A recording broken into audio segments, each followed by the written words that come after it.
Hey everyone, today we're diving into a major escalation in the Middle East that has global implications. Hezbollah has just launched one of its most daring attacks yet, firing a missile aimed at Tel Aviv. This marks the deepest strike into Israel from Lebanon to date. The Israeli military managed to intercept the missile, triggering air raid sirens across Tel Aviv and central Israel. Fortunately, no casualties or damages were reported, but this attack has significantly escalated tensions. So what's the context here?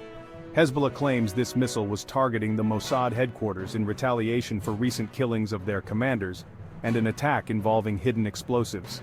The missile managed to reach central Israel, a first from Lebanon, raising concerns of a broader conflict. This incident ties into the ongoing conflict between Israel and Hamas in Gaza.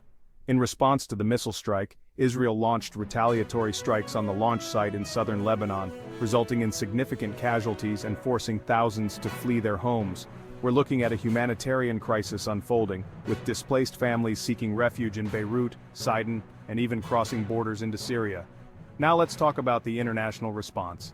Following Hezbollah's missile strike, the Israeli military reported that 40 projectiles were fired into northern Israel, with one hitting a house in Safed. Israel responded with airstrikes, including one near Byblos, north of Beirut, which also resulted in casualties. Despite the escalating air campaign, Israel has no immediate plans for a ground invasion. However, there's no clear timeline for the air campaign either.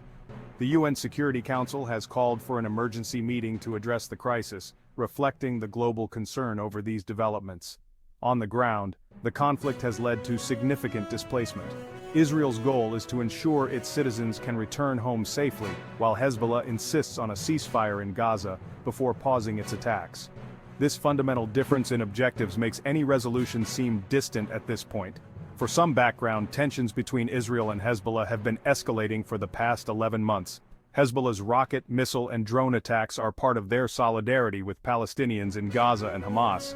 Israel has responded with targeted airstrikes and killings of Hezbollah commanders, hinting at a broader operation if things continue to spiral. Hezbollah has faced setbacks like the death of Ibrahim Kobaisi, a top commander in their rocket and missile unit, but they remain a formidable force in Lebanon and the region. This complex situation makes the path to peace even more challenging. So, what's next? It's hard to say, but one thing is clear: the stakes have never been higher. Keep your eyes on this developing story, as it's bound to shape the geopolitical landscape in profound ways. Thanks for tuning in, and stay informed.